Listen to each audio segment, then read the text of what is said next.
우리 호산나 찬양대가 하나님께 영광 돌려주심을 감사드립니다. 오늘 추수감사주일입니다.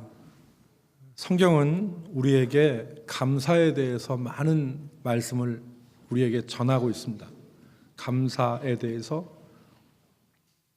300여 차례가 넘는 감사라는 말씀이 기록되어 있습니다. 특별히 명령형으로 감사하라 이 말씀들이 기록되어 있는데 시편 105편 1절 말씀에 보면은 여호와께 감사하고 그의 이름을 불러 아뢰며 그가 하는 모든 일들을 만민 중에 알게 할지어다 그랬습니다. 여호와께 감사하고 그랬습니다. 그리고 시편 106편 1절에는 우리가 오늘 교동문에서 본 바와 같이 여호와께 감사하라 그는 선하시고 그 인자하심이 영원함이로다 그렇게 우리에게 말씀합니다. 시편 136편에 가면 하나님 앞에 감사하라고 하는 말씀이 많이 나오는데 집중적으로 나오는데 하나님께서 행하신 일들을 기록하면서 감사하라 그랬습니다. 그래서 시편 136편 24절에는 우리를 대적에게서 건지신 이에게 감사하라. 우리를 대적에게서 건지신 이에게 감사하라. 그는 그 인자하심이 영원함이로다 그랬습니다. 성경은 우리에게 감사하라고 명령하시고 그런데 그 감사가 주의를 기울여 보면 우리가 감사하는 삶이 하나님을 만날 수 있는 방법임을 우리에게 가르칩니다. 하나님을 뵐 수 있는 방법이다. 그래서 시편 100편 4절 말씀에 보면 시편 기자는 왕이신 하나님을 뵈러 가는 길에 통과해야 될 두 가지 문을 감사와 찬양이라 그랬습니다.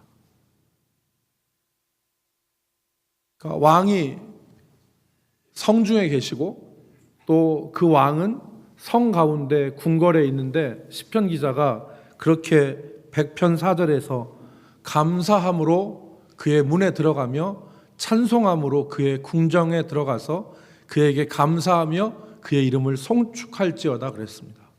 그러니까 감사와 찬양은 하나님께로 나아가는 문이라는 거예요. 우리는 감사와 찬양을 통해서 하나님을 만날 수 있습니다. 여러분, 또한 누가복음 17장에 보면 10명의 나병 환자가 예수님을 만남으로 나음을 입었는데 오직 한 사람만이 하나님께 큰 소리로 영광을 돌리며 예수님의 발 아래 엎드려서 돌아와서 예수님의 발 아래 엎드려서 감사함으로 이 사람이 진정한 구원을 받은 것을 우리가 알 수 있습니다. 예수님은 그 가다가 그러니까 예수님을 만난 10명의 나병 환자가 예수님을 만났을 때 뭐라고 예수님이 말씀하셨습니까? 가서 제사장에게 네 몸을 보여라 그렇게 말씀하셨을 때 이들이 그 말씀을 그대로 받았어요. 그리고서 갑니다. 아직 낫지 않았는데도 제사장에게 가요. 그래서 가서 그 가는 도중에 자기의 몸이 나아진 것을 경험하게 됩니다. 그러니까 이들이 얼마나 기뻤겠어요. 여러분 아시다시피 문둥병, 나병 환자 사람이 참 이 버릇과 습관이 참 무섭더라고요. 이 나병 환자를 전에 성경은 문둥병이라고 나와 있고 전에는 다 그렇게 불렀는데 요즘에는 나병 환자라 이렇게 있는데 제가 설교 원고를 작성하면서 무수히 고쳤어요. 무수히. 그냥 타자를 치면 그냥 문둥병으로 나오는 거예요. 나도 모르게. 그래서 바꿨는데 나중에 원고를 검토하니까 한 군데 또 문둥병으로 써놨더라고. 그러니까 이 사람들이 나병에 걸리면 어떻게 되냐면 가족하고 분리가 돼요. 마을하고도 떨어져야 됩니다. 그래서 혼자 살아야 됐어요. 다 떨어져서. 그런데 그 세월이 긴 세월일 수도 있었지 않겠습니까? 그런데 가다가 몸이 나선 거예요. 그러니까 얼마나 기뻤겠어요. 소리를 지르면서 기뻐했겠죠. 뛰면서 기뻐했을 거예요. 이제 살았다. 그리고 생각에 그동안 자기가 문둥병 걸리면서 살았던 그 시간들이 주마등처럼 확 스쳐가지 않았겠어요? 그리고 가족들을 생각하면 목이 메이지 않았겠습니까? 그리고 앞으로 내가 살아갈 인생을 어떻게 살아야 되겠다는 생각이 머릿속에 들지 않겠어요? 그런 상황인데 그 중에 한 사람이 그 자리에서 하나님 앞에 큰 소리로 영광을 돌리고 예수님께로 돌아가서 그 발 아래 엎드려 감사했다. 그렇게 기록합니다. 예수님이 그 나병 환자에게 물으셨어요. 10사람이 다 깨끗함을 받지 아니하였느냐? 그 9은 어디에 있느냐? 10사람이 깨끗함을 다 받지 않았느냐? 그런데 그 9은 어디에 있느냐? 이 이방인 외에 이 사람이 사마리아 사람이에요. 이 사람은 유대인이 아니에요. 하나님을 아는 하나님 백성이라고 하는 유대인이 아니라 사마리아 사람이었어요. 그런데 이 사마리아 사람만 하나님 앞에 영광을 돌리러 왔어요. 그때 누가복음 17장 19절에 예수님께서 그에게 이르시되 뭐라고 하시면 일어나라, 일어나 가라, 내 믿음이 너를 구원하였느니라 그랬어요. 내 믿음이 너를 구원하였느니라. 여러분, 이 사람은 감사하는 마음을 가지고 그의 육체의 질병에서만 건진받은 것이 아니라 그의 영혼이, 그의 삶, 그의 존재가 하나님 앞에서 온전한 구원을 받았다는 것을 우리가 알 수 있습니다. 사랑하는 성도 여러분, 이처럼 감사의 삶이 복된 삶입니다. 감사의 삶이 복된 삶이에요. 우리의 삶에서 감사가 사라지고 원망과 불평이 튀어나올 때, 찬양과 감사가 사라지고 원망과 불평이 튀어나올 때가 있습니다. 여러분, 우리가 그때가 은혜로운 시간들이 아니에요. 광야 이스라엘 백성들은 원망과 불평 가운데 살았습니다. 우리가 광야 40년 세월을 보면 그들이 원망과 불평에 사로잡혀 살았음을 우리는 압니다. 물이 없어 불평해, 먹을 고기가 없어서 불평해, 그리고 길이 멀다고 불평해, 나중에는 싸워야 될 대적이 키가 크고 장대하다고 원망하고 불평했어요. 그들은 원망과 불평을 달고 살았습니다. 감사를 잃어버렸던 삶을 산 것이죠. 그런데 우리가 성경을 가만히 들여다보면 저들이 풍성한 하나님의 은혜 가운데 살았던 사람이었다는 것을 알 수 있습니다. 왜냐? 40년 동안 저들의 양식이 떨어지지 않았습니다. 하나님이 하늘문을 여셔서 날마다 양식을 광야 40년 동안 내려주셨습니다. 그리고 저들의 옷이 헤어지질 않았어요. 40년 동안 저들의 옷이 헤어지지 않고 양식이 떨어지지 않았습니다. 그리고 무엇보다도 중요한 것은 하나님이 저들을 불기둥과 구름기둥으로 친히 인도하셨어요. 낮에 뜨거울 때는 구름기둥으로 저들을 가려주셨고 밤에 한기가 들이찰 때는 불기둥으로 저들을 인도해 주셨습니다. 이게 은혜가 아니고 뭐예요? 이 은혜 가운데 저들이 살았는데 저들은 감사를 잃어버린 것입니다. 그리고 원망과 불평 가운데 살았던 것입니다. 근데 여러분, 이들이 우리가 잘 알다시피 이들이 약속의 땅을 밟지 못해요. 원망과 불평 가운데 사로잡혔던 이스라엘은 약속의 땅을 밟지 못합니다. 사랑하는 성도 여러분, 감사절을 맞이해서 우리 모든 성도들이 감사할 수 있는, 풍성한 감사 가운데 살 수 있는 저와 여러분이 되시기를 주의 이름으로 축복합니다. 우리 가운데서 감사가 회복될 수 있도록. 여러분, 감사를 보통 세 가지로 나누죠. 보통 감사를. 첫 번째는 주셔서 감사가 있습니다. 주셔서 감사. 하나님이 내게 뭘 주셨어요. 원하는 걸 주셨어요. 바라던 걸 주셨어요. 기대하지 않았던 것인데 좋은 것을 주셨어요. 그때 사람은 감사합니다. 이렇게 좋은 걸 주시고 하나님이 나를 사랑하나 보다. 하나님이 내게 특별한 은혜를 주셨네. 우리는 이래서 감사합니다. 이 감사하는 게 참 중요하죠. 주셔서도 하나님이 주신 것 모르고 감사치 않는 영혼들이 많은데, 하나님이 주신 것을 하나님의 은혜로 알아서 감사하는 것은 귀한 감사입니다. 그런데 다른 감사가 하나 있죠. 다른 감사는 뭐냐면 주시면 감사예요. 주시면 감사. 하나님, 내가 좋은 사람 만나면 감사할게요. 내가 더 승진하면 감사할게요. 내 삶이 나아지면 하나님 앞에 감사할게요. 하나님이 내가 바라는 것을 주실 때 감사하겠다는 거예요. 이건 감사의 유보죠. 하나님이 내게 이렇게 해주시면 감사하겠다. 그러나 세 번째 감사가 있죠. 그게 그리 아니하실지라도의 감사. 다른 말로 하면 그럼에도 불구하고의 감사. 하나님이 내게 좋은 거 주시지 않았어도, 하나님이 내게 내가 기대한 것을 채워주시지 않았어도 그래도 감사하는 것. 사드락과 메삭과 아벳느고가 풀무불 가운데 던져질 위기에 있었습니다.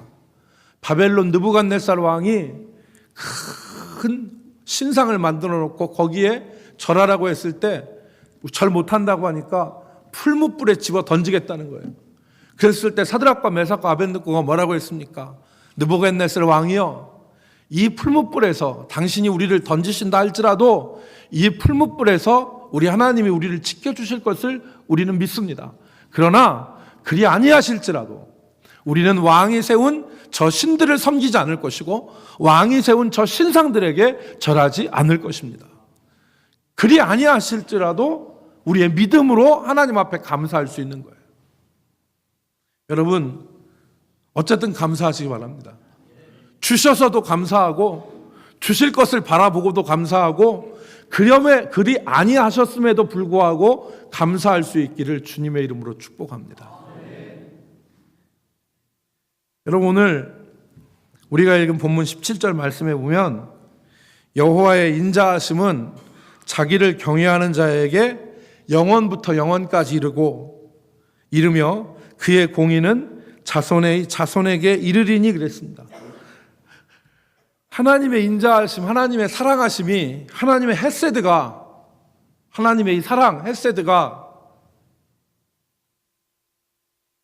자기를 경외하는 자에게 영원부터 영원까지 이른대요. 그리고 그의 공의가 자손에까지 이른대요. 여러분, 저는 이 시간에 한번 생각해 보았으면 좋겠다고 하는 문제가 있는데, 그게 무엇이냐면 성도가 드리는 감사와 성도가 드리는 기도가 과연 효과가 있을까? 우리가 감사하면 그것이 어느 정도의 효과가 있을까요? 우리의 삶에 우리의 감사가 어느 정도의 영향력을 미칠까 하는 문제를 한번 생각해 볼 필요가 있을 것 같습니다. 하나님은 우리에게 감사라고 하시는데 성도들은 이 감사라는 말씀을 절실하게 잘 안 받아들여요. 그냥 하는 말이겠지.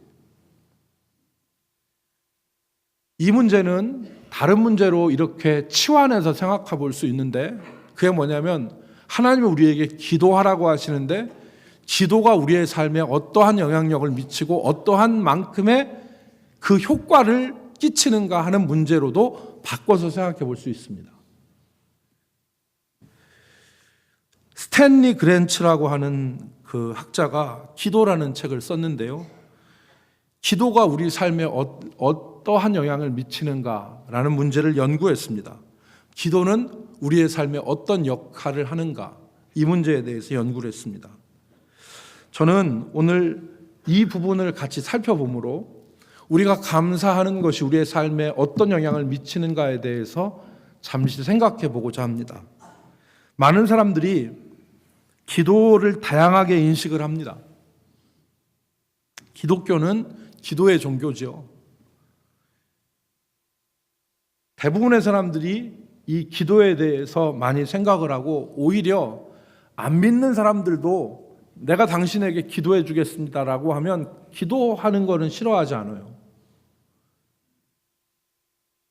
그런데 많은 사람들이, 그리고 많은 성도들이 기도를 어떻게 생각하고 있냐면 넋두리 정도로 생각합니다. 푸념하는 거예요. 그러니까 삶이 고단하고 힘들 때, 그리고 고통스러울 때 하나님 앞에 나가서 기도하면 넋두리 하는 것과 푸념하는 것과 같다. 더 나아가서 사람들은 기도를 자기 암시라고 생각합니다. 자기 암시.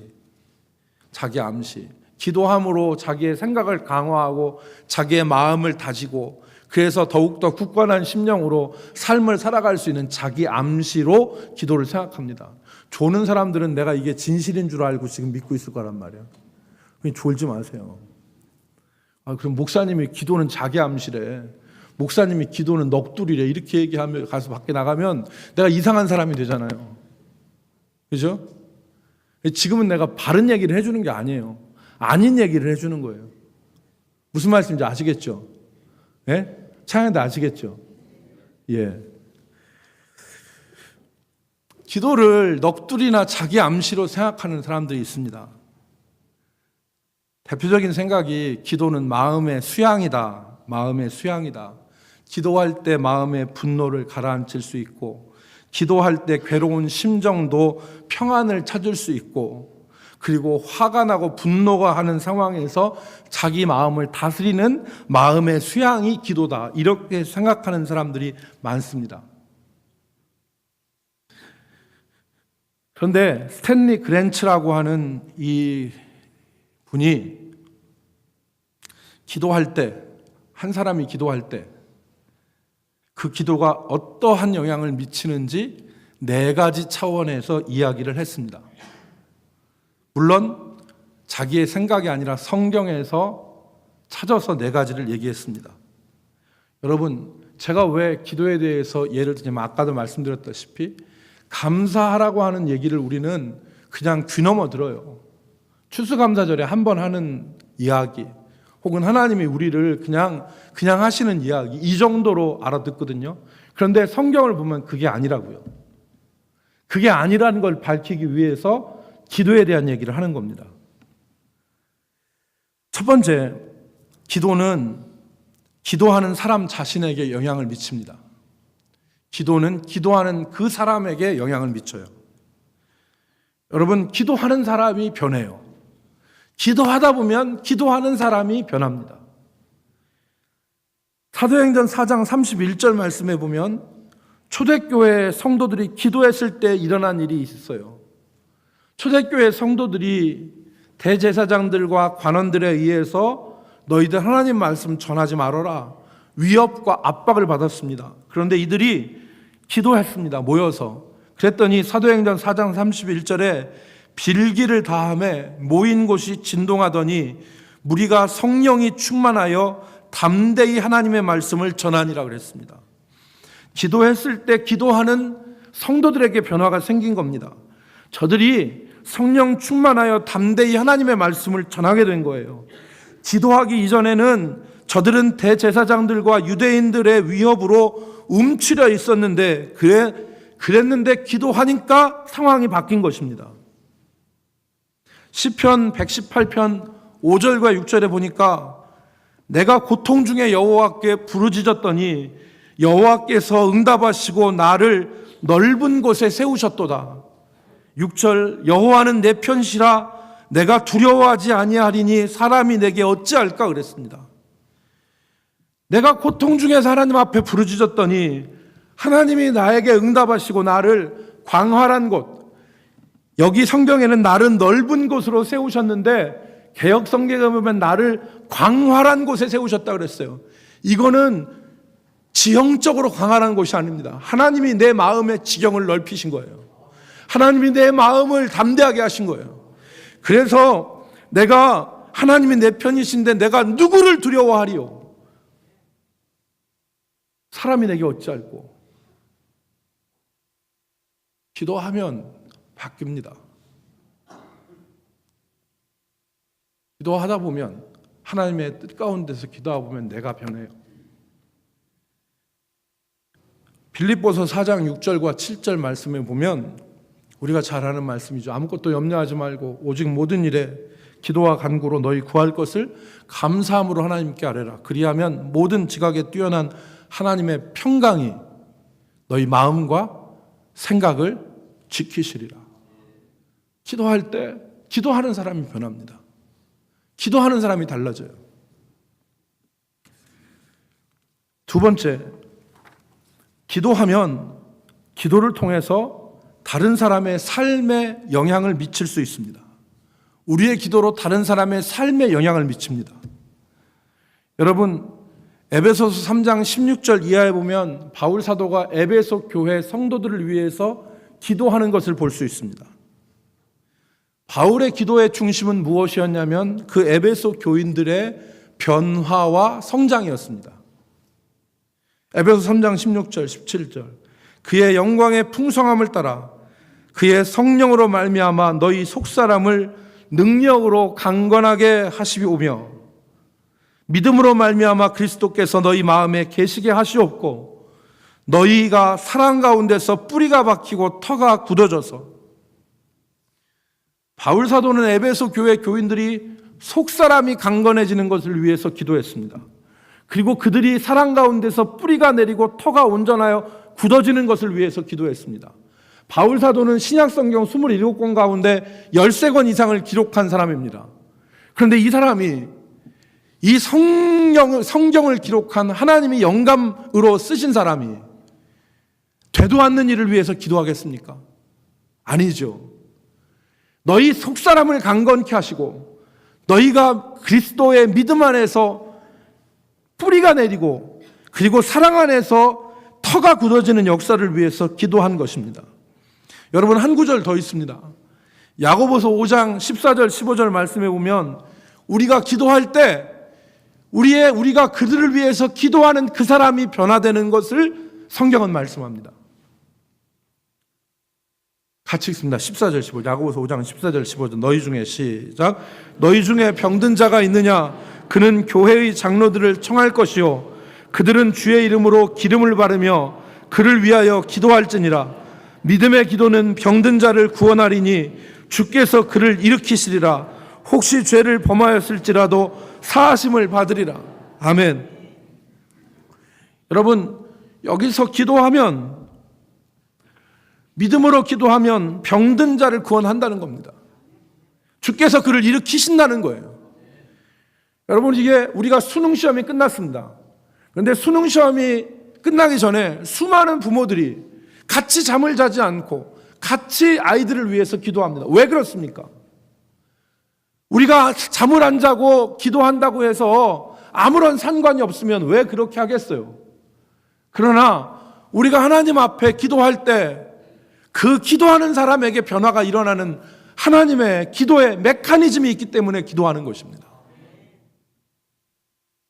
기도할 때 병든 사람이 일어납니다. 기도할 때 바뀌게 되는 거예요. 세 번째, 기도하면 천사와 마귀들에게도 악령들에게도 영향이 미칩니다. 우리가 기도할 때 천사에게도 그리고 악령, 마귀들에게도 영향이 미칩니다. 여러분, 다니엘서에 보면 다니엘이 기도했을 때 천사가 움직였음을 우리를 볼 수 있습니다. 다니엘이 자기 민족, 이스라엘 민족의 종말, 끝을 알기 위해서 하나님 앞에 깨달으려고 기도했습니다. 그래서 다니엘서 10장 12절 말씀에 보면 이렇게 기록하죠. 그가 내게 이르되 다니엘아 두려워하지 말라. 내가 깨달으려 하여 내 하나님 앞에 스스로 겸비하게 하기로 결심하던 첫날부터 내 말이 응답받았으므로 내가 내 말로 말미암아 왔느니라 그랬습니다. 여기서 나는 누구냐면 다니엘에게 말한 나는 하나님이 보낸 천사입니다. 그 천사가 내가 내 말로 다니엘의 내 기도로 말미암아 지금 왔다는 겁니다. 기도는 천사도 움직입니다. 그런데 이 천사가 움직일 일에 있어서 방해가 있었습니다. 뒤에 보면 바사국의 군주가 내가 가는 것을 가로막아서 21일 동안 가지 못했다 그랬어요. 그런데 그 끝판에 군주 중에 우두머리인 미갈이 와서 나를 도왔기 때문에 내가 올 수 있었다 그랬습니다. 여러분 13절 말씀을 보십시오. 13절 다니엘서 10장 13절 말씀에 보면 그런데 바사 왕국의 군주가 21일 동안 나를 막았으므로 내가 거기 바사 왕국의 왕들과 함께 머물러 있더니 가장 높은 군주 중 하나인 미가엘이 와서 나를 도와주므로 이제 내가 마지막 날에 내 백성이 당할 일을 내게 깨닫게 하러 왔노라 그랬습니다. 그러니까 여러분 21일 동안 가로막았습니다. 그래서 21일 끝판에 미가엘이 와서 이 천사를 도와준 것입니다. 그래서 다니엘의 기도가 응답되어서 다니엘 앞에 천사가 와서 다니엘이 기도한 마지막 때의 일을 가르쳐 주기 위해 온 겁니다. 그러면 우리는 여기서 성경에 나타나지 않는 행간을 읽을 수 있어야 됩니다. 그 행간이 무엇이냐? 다니엘은 21일 동안 지속해서 기도했을 거라는 말입니다. 다니엘의 지속적인 기도가 미가엘을 움직이게 하고 그 미가엘이 그 천사를 도와 다니엘의 기도에 응답하는 역사가 이루어진 것입니다.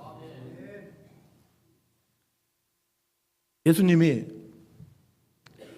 베드로와 요한과 야고보를 데리고 변화산상에 올라가셨습니다.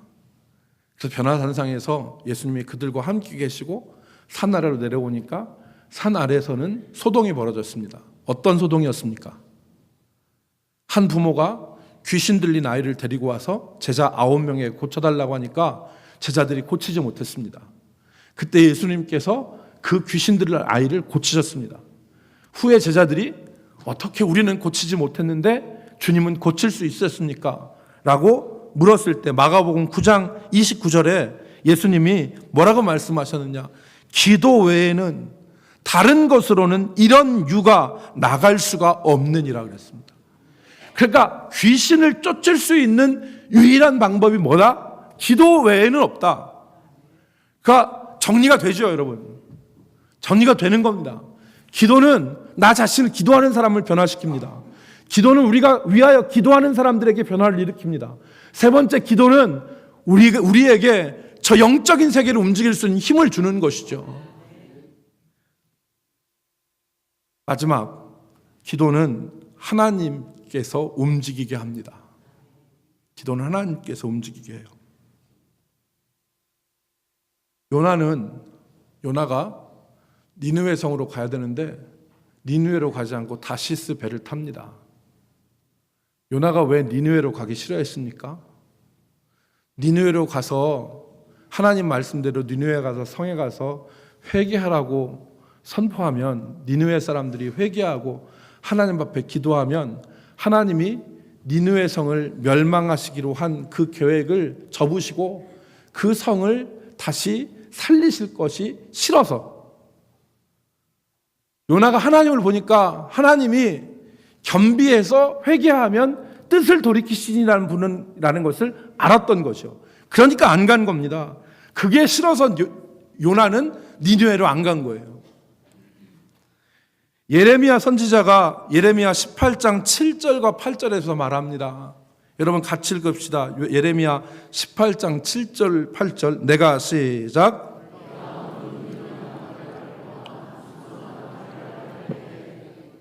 만일 내가 말한 그 민족이 그의 악에서 돌이키면 내가 그에게 내리기로 생각하였던 재앙에 대하여 뜻을 돌이키겠다는 겁니다. 기도하면 하나님께서 겸비하고 기도하면 하나님께서 뜻을 돌이키시고 하나님께서 멸하려고 했던 것들을 생명의 구원으로 바꾸시는 변화의 역사가 기도할 때 일어난다는 것입니다. 그러니 여러분, 우리가 잘 생각해야 되겠습니다. 우리는 하나님의 뜻대로 기도한다. 하나님의 뜻으로 기도해야 된다. 이 배움을 너무 많이 받았습니다. 그래서 하나님의 뜻대로 기도하는 것은 하나님이 다 뜻을 정해놨기 때문에 우리가 기도해도 별 소용없다. 그러니까 하나님을 믿는 믿음만 있으면 됐지 기도하는 일들은 안 해도 된다는 식으로 흘러가고 있습니다. 아닙니다. 그게 아니라는 걸 말씀드리려는 거예요. 하나님의 뜻대로 우리는 기도해야 됩니다. 그러나 하나님은 우리가 기도하지 않으면 시작하지 않으시는 일들이 있어요. 대표적으로 예를 들자면 교회의 부흥입니다. 하나님은 뜻 가운데서 자신의 백성들을 구원하셨는데 교회의 부흥이나 가정의 화목 같은 것들은 저절로 이루어지는 게 아닙니다. 그 안에 있는 하나님의 백성들이 그것을 사모해서 간절히 구하기를 시작할 때 하나님이 그 역사를 시작하시는 겁니다. 그러니까 마찬가지죠. 어떤 사람이 아파트를 짓기 위해서 허벌판에다가 지금 일을 시작하는데 그 일을 시작할 때 내가 하나님 자녀니까 하나님이 나에게 좋은 거 주시겠지 라고 막연하게 생각하고 기도하지 않는 거, 그거 하나님 뜻 아닙니다. 하나님이 나를 사랑하시지만 정말 허벌판에다가 아파트를 짓기 위해서는 얼마나 많은 과정들이 필요합니까? 환경 분석해야지, 영향평가 받아야지, 인허가 받아야지, 여러 업자들 다 동원해서 건설해야지, 또 그 다음에 마지막 분양도 해야 되지, 수백 가지 이런 일들이 있잖아요. 그 일들 가운데 기도함으로 하나님의 도우심의 역사가 나타나는 것입니다. 그러니까 기도해야죠. 그러니까 기도하면, 한 사람이 기도하면 그 사람 자신에게 영향이 미치고, 그 사람이 위하여 기도하는 대상이나 사람에게 영향이 미치고, 그 사람이 기도할 때에 영적 세계들이 변화가 되고, 기도할 때 하나님이 움직이시는 역사가 일어나는 것입니다. 감사할 때도 마찬가지죠. 우리가 감사할 때 우리 자신이 변합니다. 가족이나 성도를 바라봤을 때 입이 대빨 나온 그런 모습으로 바라보는 거하고 감사한 마음으로 바라보는 거하고 틀리죠. 내 자신이 틀려요. 생각하는 게 틀립니다. 여러분, 우리가 원한과 우리가 미움에 가득 찼을 때 우리의 시각이 좁아지는 거 아세요? 그런데 우리의 눈이 넓어집니다. 우리의 마음이 넓어져요. 주께서 우리를 광활한 곳에 세우시는 거예요. 그 사람이 변합니다. 여러분, 분위기는 전염된다고 그러죠. 한 사람이 화를 확 내보세요. 그럼 분위기가 슉해진단 말 하잖아요. 한 사람이 화내고 한 사람이 불평하면 그것 자체가 싹 돌아갑니다. 하나님까지도 그것에 함께하지 않으시죠. 사랑하는 성도 여러분, 오늘 우리는 감사절을 맞이했습니다. 이 하나님께서 우리에게 감사하라고 하시는 것은 그냥 하신 말씀이 아니에요. 감사의 삶은 우리의 삶에 영향을 미칩니다. 감사하는 자가 그의 궁정으로 들어가고 그의 문으로 들어가서 하나님을 배울 수 있는 영광을 누리게 되는 것입니다. 여러분, 우리의 입술에서 원망과 불평이 사라지고 우리의 입술에서 감사가 넘치고 찬양이 넘치는 삶이 되어지기를 주의 이름으로 축복합니다. 기도하겠습니다. 하나님, 감사합니다. 벌레만 또 못한 저희들 사랑하시고 구원하셔서 우리가 우리 스스로를 바라봐도 소망이 없고 낙담할 수밖에 없고 절망할 수밖에 없는 죄인들인데, 하나님, 그런 우리들을 사랑하셔서 하나님 자녀 삼으시고 넘어질 때마다 일으켜 세우시고 시험 당할 때 하나님께서 붙들어 주시고, 그래서 하나님의 자녀의 모습으로 한 걸음 한 걸음 세워가심을 감사드립니다. 우리의 구원이 우리 손에 있지 않고 하나님이 우리를 만들어 가심에 있음을 저희가 고백합니다. 아버지, 하나님의 그 인도하심을 따라 우리가 감사와 찬양으로 주를 따르게 하여 주시옵소서. 우리 이 피조물이 할 수 있는 유일한 것이 감사와 찬양밖에 뭐가 있겠습니까? 아버지 하나님, 우리가 우리의 삶에서 하나님을 높이며 하나님을 찬양하며 하나님 앞에 감사하는 삶을 이어가게 도와주시옵소서. 주님, 잘못된 생각으로 곁길로 나가지 않게 해주시고, 우리가 지금까지 기도하지 못하고 감사하지 못했던 것을 돌아보게 하셔서 우리가 기도할 때 변화되어지는 양상들을 살펴봤는데, 이것이 하나님의 말씀들을 곰곰이 묵상하며 우리 삶에 적용되어지는 진리가 되게 하여 주옵소서. 예수님의 이름으로 기도 올리옵나이다. 아멘.